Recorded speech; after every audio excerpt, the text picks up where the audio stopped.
नमस्कार दोस्तों, सीखो ऑनलाइन क्लासेज में आपका फिर से स्वागत है। आपके लिए फिर से सेकंड क्लास लेकर आए हैं आज। तो बात पहली क्लास की करें तो जिसमें अपने बेसिक चीज़ें या शुरुआत की चीज़ों की स्टार्टिंग की थी और उस क्लास को आपने शेयर नहीं किया, तो आपसे विशेष रिक्वेस्ट है आपको उसे ज़्यादा से ज़्यादा शेयर करें, ज़्यादा से ज़्यादा लाइक करें और हमारे चैनल को सब्सक्राइब करें। आप जितनी ज़्यादा शेयर करेंगे क्लास को, जितनी ज़्यादा उसे यूथ देखेंगे, शेयर करेंगे एक दूसरे के लिए, उतना ही ज़्यादा फ़ायदा होगा कि हमें उतनी ज़्यादा मोटिवेशन मिलता है आपके लिए ज़्यादा से ज़्यादा वीडियो डालने की, ज़्यादा से ज़्यादा क्लास डालने की।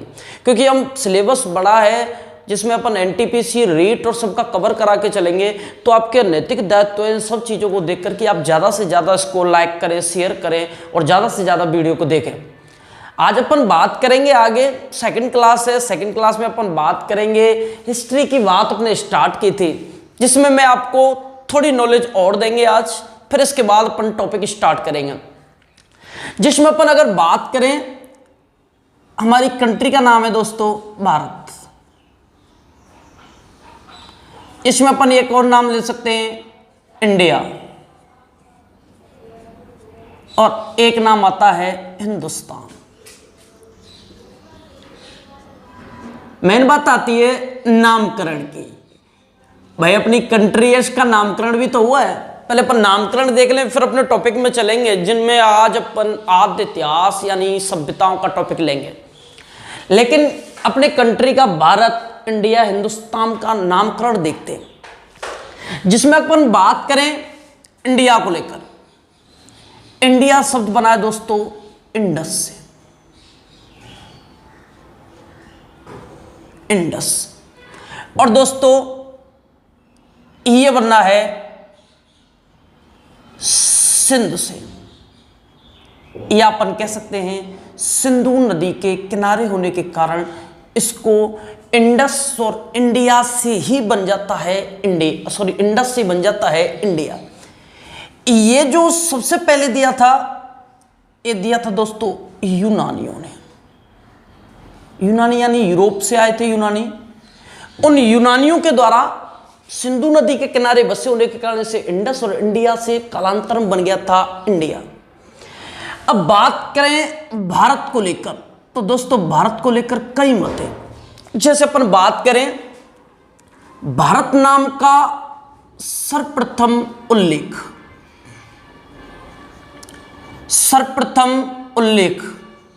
और दोस्तों इसका सर्वप्रथम उल्लेख या जानकारी, एक नाम मिलता है। इसका नाम मिला था सबसे पहले भारतवर्ष नाम से। वेरी इंपॉर्टेंट पॉइंट है। मैंने नामकरण के बारे में बात चल रही है, ये बेसिक चीजें हैं जो आपको बुक्स में नहीं मिलेंगी। बहुत इंपॉर्टेंट चीजें पता होना चाहिए कि क्या था हमारे इंडिया का नाम, कैसे भारत पड़ा, कैसे इंडिया पड़ा। तो जिसमें अपन बात करें इंडिया, तो सिंधु नदी के किनारे होने के कारण यूनानियों ने नाम दे दिया इंडस से इंडिया। अब भारत की बात करें तो भारत का नाम का उल्लेख सर्वप्रथम भारतवर्ष नाम से मिला। अब भारतवर्ष नाम से जो उल्लेख मिला, ये भी कहां से मिला? तो दोस्तों दो अभिलेख हैं, एक अभिलेख है। अभिलेख का नाम है हाथी गुम्फा अभिलेख, और इस हाथी गुम्फा अभिलेख गाजीपुर यूपी में है। और इस हाथी गुम्फा अभिलेख में सर्वप्रथम, या अपन ये कह सकते हैं लिखा हुआ मिला था एक नाम जिसे अपन नाम देते हैं भारतवर्ष। तो भारतवर्ष नाम से उल्लेख अभिलेख कौन सा? हाथी गुम्फा अभिलेख। अभिलेख क्या होते हैं? शिलाओं पर, चट्टानों पर जो लेख लिखे जाते, स्थायी लेख, उन्हें कहते हैं अभिलेख। जो भारत में सबसे पहले चलाए थे मौर्य वंश के राजा अशोक ने। अशोक लाया था ईरान के राजा दारा फर्स्ट से।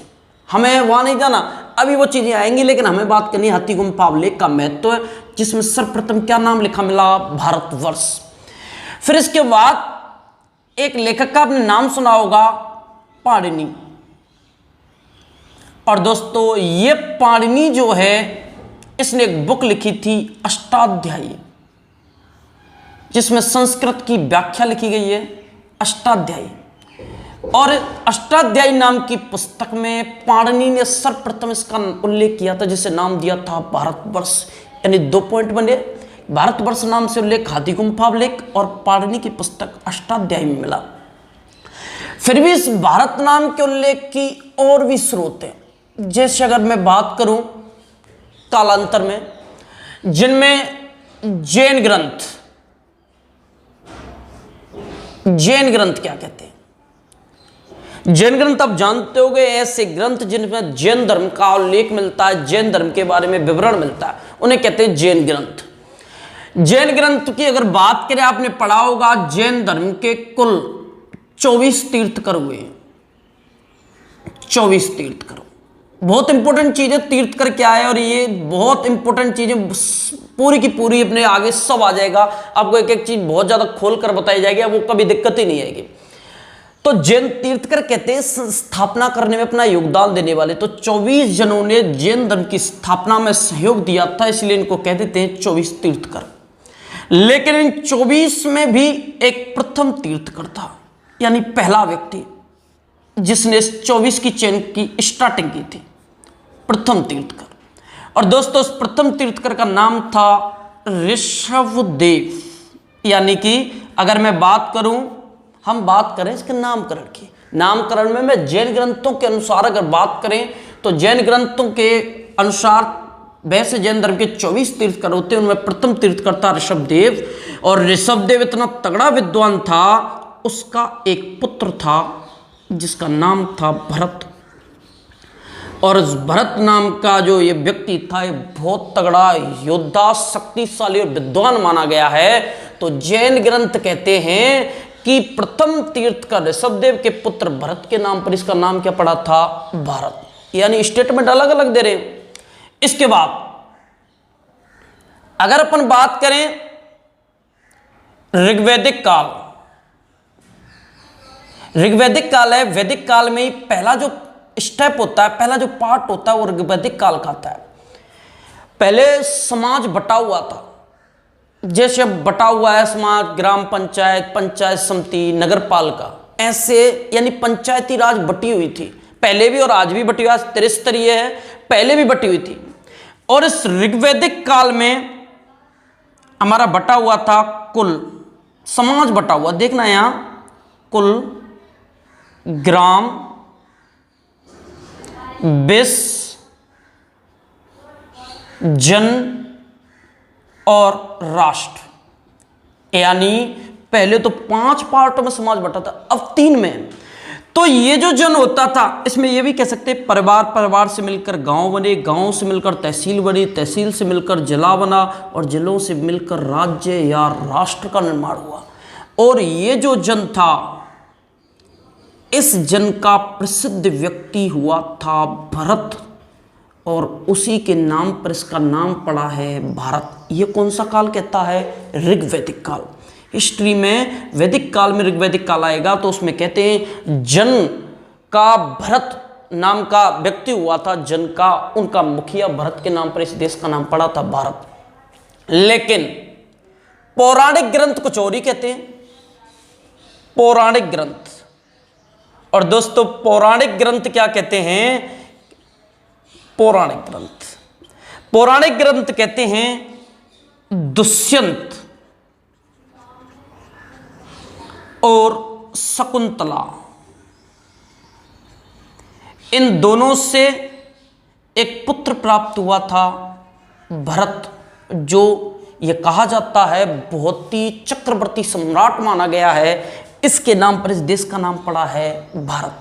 यानी ओनली एक के ही इतने नामकरण के इतने विवरण दिए गए हैं, जगह जगह इसका उल्लेख किया गया है कि ये कहते हैं हमारे अकॉर्डिंग है, ये कहते हैं हमारे अकॉर्डिंग, यानी सबने अकॉर्डिंग अपने बताया है। इसके बाद भी अगर अपन बात करें इसकी, ये फारसी शब्द है, फारसी शब्द हिंदू से बना है, हिंदू से हिंदुस्तान बना है। हिंदुस्तान का जो नामकरण था दोस्तों, ये मध्यकालीन इतिहास, और मध्यकालीन इतिहास के जो लेखक हुए थे, लेखकों ने इसको नाम दिया था हिंदुस्तान। इसको हिंदुस्तान नाम दिया था मध्यकालीन इतिहास के लेखकों ने, जिनमें अपन कह सकते हैं मुस्लिम लेखक जो अरब क्षेत्र से आए थे। अरबियों की भाषा, अरब क्षेत्र से आने वालों की भाषा अरबी या फारसी होती थी, और फारसी शब्द था हिंदू, और हिंदुओं से लेखकों ने, मुस्लिम लेखकों ने इसका नाम कर दिया था हिंदुस्तान। तो ये नामकरणीय उल्लेख है कि भारत के नामकरण के विवरण मिलते हैं। तो दोस्तों ये विवरण मिलते हैं नामकरण के, जिसमें एक छोटा सा उल्लेख और मिलता है जिसमें अपन नाम देते हैं विष्णु पुराण का। और ये विष्णु पुराण कहता है कि जो हमारा भारत है, हमारे भारत का अगर मैप देखते हैं तो अपना देखो ऐसे करके काल्पनिक मैप बनता है।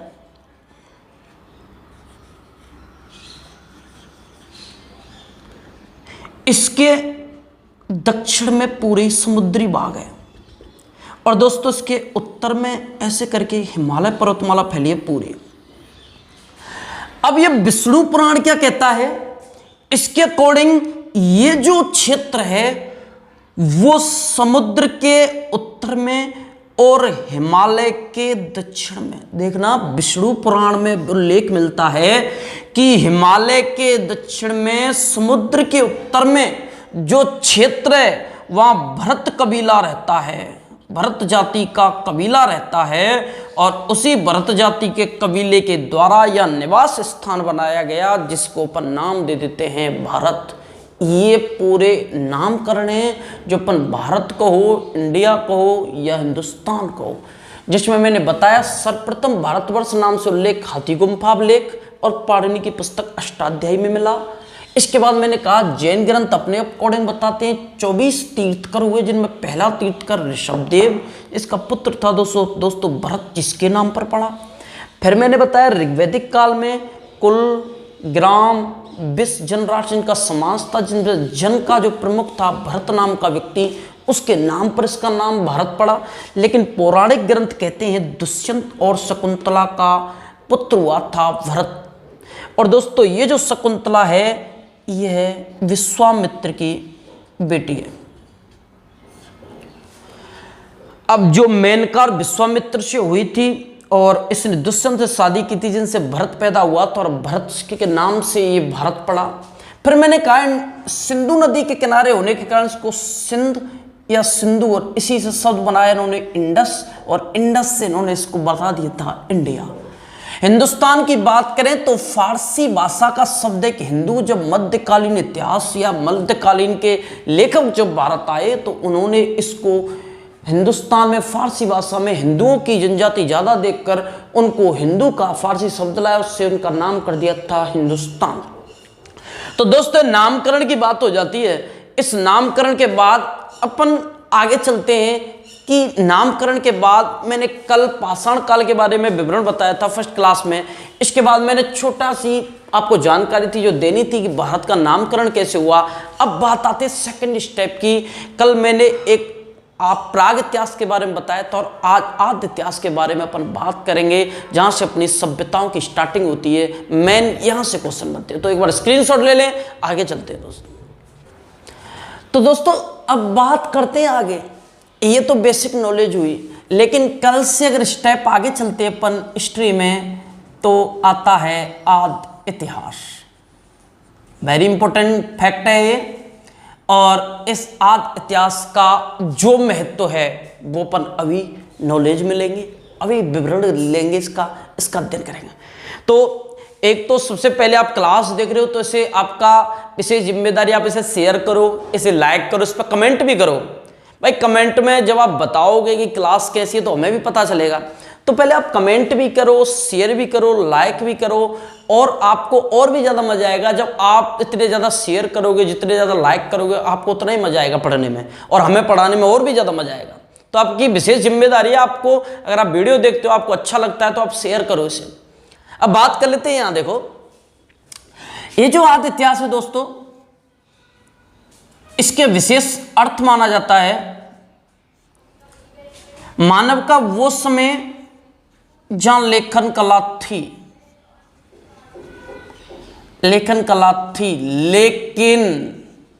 वेरी इंपॉर्टेंट फैक्ट, लेकिन इसे पढ़ा नहीं गया। लेकिन दोस्तों इसे पढ़ा नहीं गया। अगर मैं कहूं कि मानव का वो समय या काल जहां लेखन कला थी, लेकिन पढ़ना लिखना तो था, लेकिन किन्हीं कारणों से इस काल को पढ़ा नहीं गया। और दोस्तों जिस जगह में लिखित साक्ष्य नहीं मिलेंगे तो अपन अनुमान लगाएंगे, और अनुमान से जो काल चलेगा या जो समय चलेगा उसमें अपन पढ़ते हैं सभ्यताओं को, जिसमें इंडिया के तहत सभ्यताएं आती हैं दोस्तों सिंधु घाटी सभ्यता और वैदिक सभ्यता। जैसे मैं अगर बात करूं इसके अंतर्गत सिंधु घाटी सभ्यता,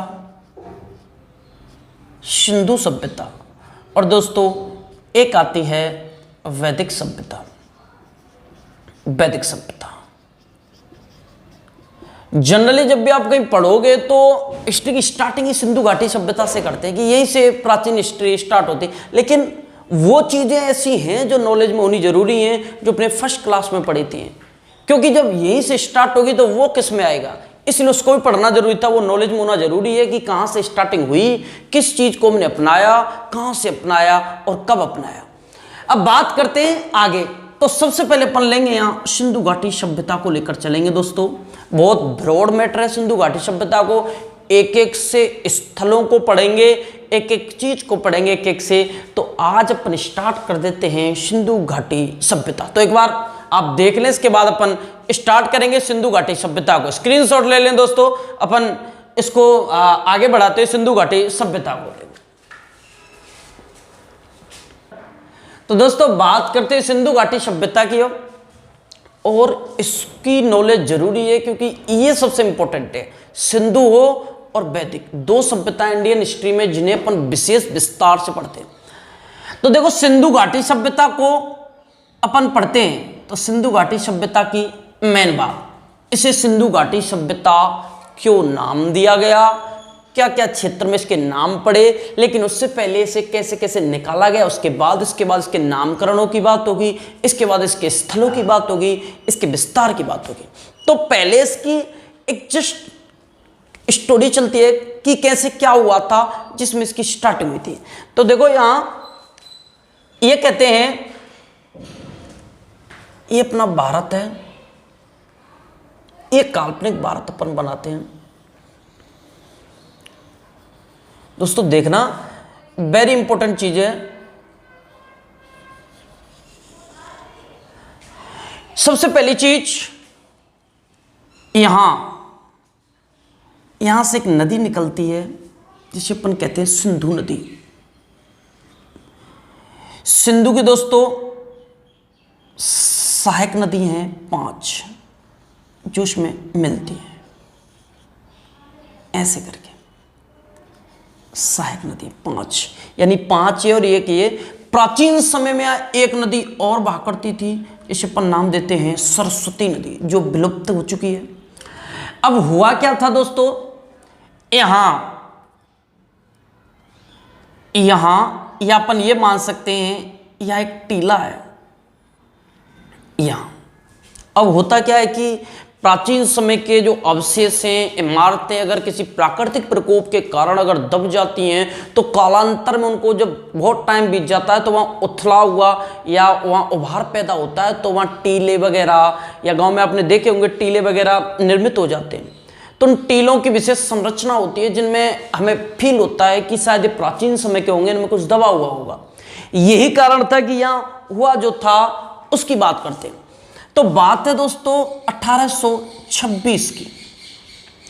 इसमें अगर मैंने बताया सिंधु नदी, सरस्वती, झेलम, चिनाब, रावी, व्यास, सतलज, 7 नदी, इनके क्षेत्र को कहते हैं दोस्तों सप्त सैंधव प्रदेश। सप्त सैंधव प्रदेश वेरी इंपॉर्टेंट है, कभी पूछ लिया जाता है कि सप्त सैंधव प्रदेश कौन सा होता है। तो सप्त सैंधव प्रदेश 1826 में चार्ल्स मैसन नाम का एक व्यक्ति था, चार्ल्स मैसन। और जो चार्ल्स मैसन था वो गुजरता है यहां से गुजरा। गुजरने के बाद उसने टीले को देखा, भाई टीला तो एक विचित्र विशेष जगह पे स्थित है और विचित्र आकृति का है, तो वो टीले पर ध्यान देता है। लेकिन उसने ओनली पहली बार इस टीले को देखा, इसकी जानकारी भी अर्जित की, लेकिन कोई भी प्रभाव नहीं बन पाया। तो पहली बार इस टीले को देखा था दोस्तों चार्ल्स मैसन ने। तो अगर पॉइंट आता है कि सर्वप्रथम सिंधु घाटी सभ्यता का जो स्थल था उसे सर्वप्रथम 1826 में किसने देखा? चार्ल्स मैसन। लेकिन इसका कोई भी वर्गीकरण या कोई भी विस्तार नहीं बताया गया, ओनली देखा और इसने कोई भी ध्यान केंद्रित नहीं किया था। इसके बाद हमारी बात आती है 16 अप्रैल 1853। कितने लोग हैं जो जानते हो 16 अप्रैल 1853 को क्या हुआ था? दोस्तों 16 अप्रैल 1853 को हमारा गवर्नर जनरल लॉर्ड डलहौजी, नाम सुना होगा लॉर्ड डलहौजी, राज्य हड़प की नीति चलाता है। इस लॉर्ड डलहौजी ने मुंबई से ठाणे के बीच सर्वप्रथम ट्रेन चलाई थी। अब देखना इसका यह महत्व क्या है। मैंने बताया कि 16 अप्रैल 1853 को गवर्नर जनरल लॉर्ड डलहौजी के द्वारा मुंबई से ठाणे के बीच 34 किलोमीटर सर्वप्रथम ट्रेन की स्टार्टिंग की गई। अब आप भी जानते हो ट्रेन चलेंगी तो रेल मार्ग चाहिए भाई, रेल मार्ग होंगे जब भी तो ट्रेनें चलेंगी। तो यहाँ इसने स्टार्टिंग तो कर दी, तो वो जब स्टार्टिंग होगी तो सब जगह ट्रेन व्यवस्था चलाने के लिए सब जगह ट्रेन की पटरियां बिछाई जा रही थी, रेल मार्ग बिछाए जा रहे थे। और रेल मार्ग बिछाए जा रहे थे तो उस समय यहाँ दो स्थल हैं, एक यहां मान लो कराची, और दोस्तों एक था, ये स्थल यही है जो चार्ल्स मैसन ने देखा, एक है लाहौर। ट्रेन चली, रेल मार्ग बनाएंगे। तो एक कहा जाता है 1856 की बात है, 1856 में एक व्यक्ति था कनिंघम,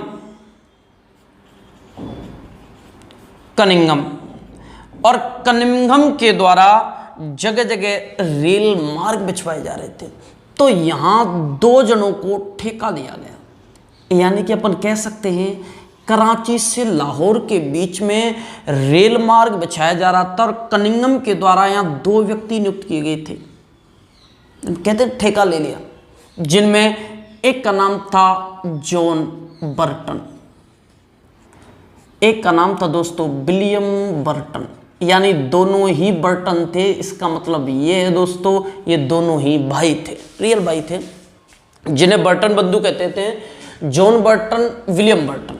और ये जब यहाँ रेल मार्ग बिछा रहे थे, यानी कराची से लाहौर के बीच, वेरी इंपॉर्टेंट क्वेश्चन आता है, कराची किस नदी के किनारे और लाहौर कौन सी नदी के किनारे, उसे नेक्स्ट क्लास में बताएंगे। लेकिन आपको बताना है कमेंट में कि ये किस किस नदी के किनारे है। जनरली इसको तो आप बता दोगे कि ये तो फेमस रहा है लाहौर कौन सी नदी के किनारे, लेकिन बताना है कराची।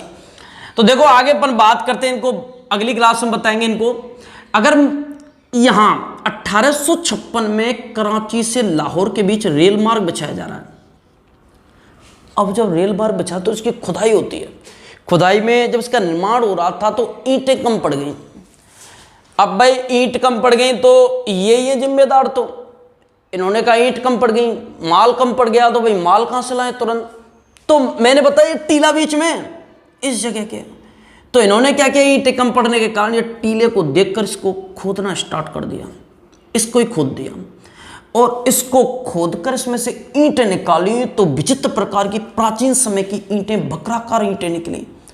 और जब इनको और ज़्यादा खोजा गया तो और भी विशेष चीज़ें मिली प्राचीन, ये चीज़ें इन दोनों को मिली और ये दोनों पहुंच गए इसकी जानकारी लेकर 1856 में कनिंघम के पास।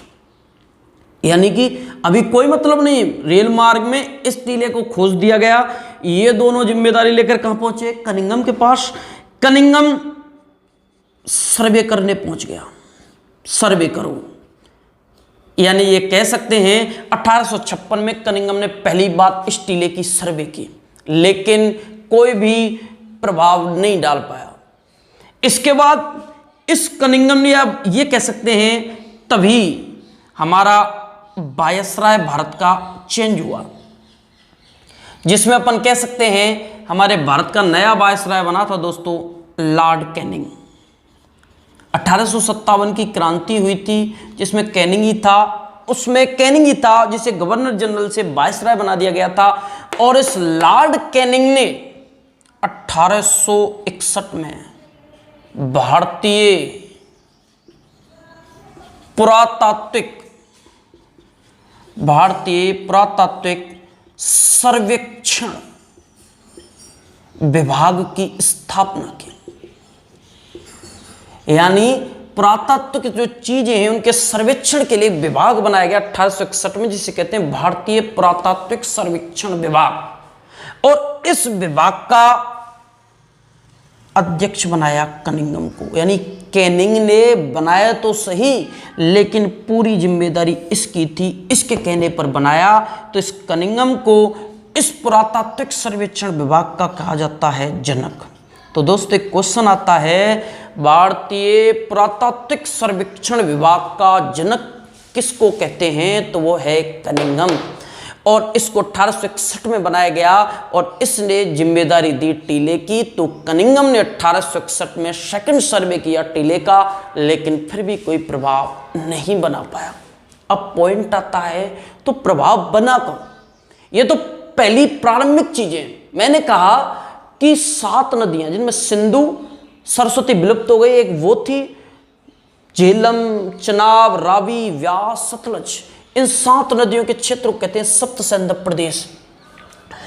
दोस्तों बात आती है, चार्ल्स मैसन नाम का एक व्यक्ति था जो 1826 ईस्वी में पहली बार टीले को देखता है, लेकिन उसने देखने के बाद कोई भी यहां ध्यान केंद्रित नहीं किया गया। कुछ समय बाद 16 अप्रैल 1853 को गवर्नर जनरल लॉर्ड डलहौजी ने सर्वप्रथम भारत में ट्रेन चलाई, मुंबई से थाने के बीच 34 किलोमीटर।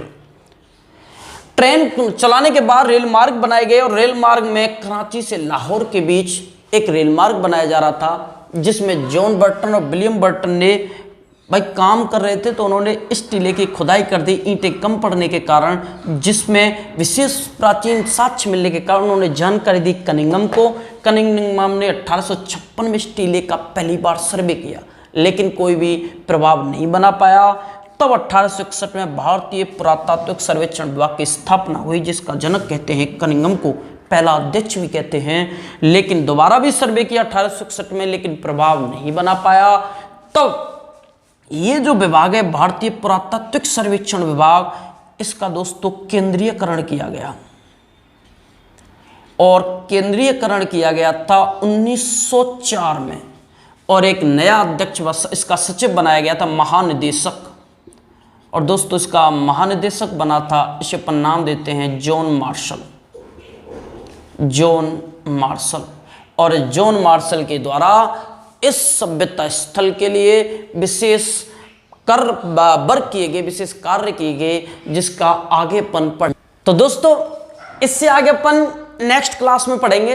ये बेसिक चीज थी सिंधु घाटी सभ्यता की स्टार्टिंग की, जिसमें आपको एक क्वेश्चन बताना है कराची कौन सी नदी के किनारे स्थित है। बाकी नेक्स्ट क्लास में आगे पढ़ेंगे दोस्तों। तो बने रहे हमारे चैनल के साथ, इन वीडियो को ज़्यादा से ज़्यादा लाइक करें, ज़्यादा से ज़्यादा शेयर करें, हमारे चैनल के साथ जुड़े रहें। धन्यवाद।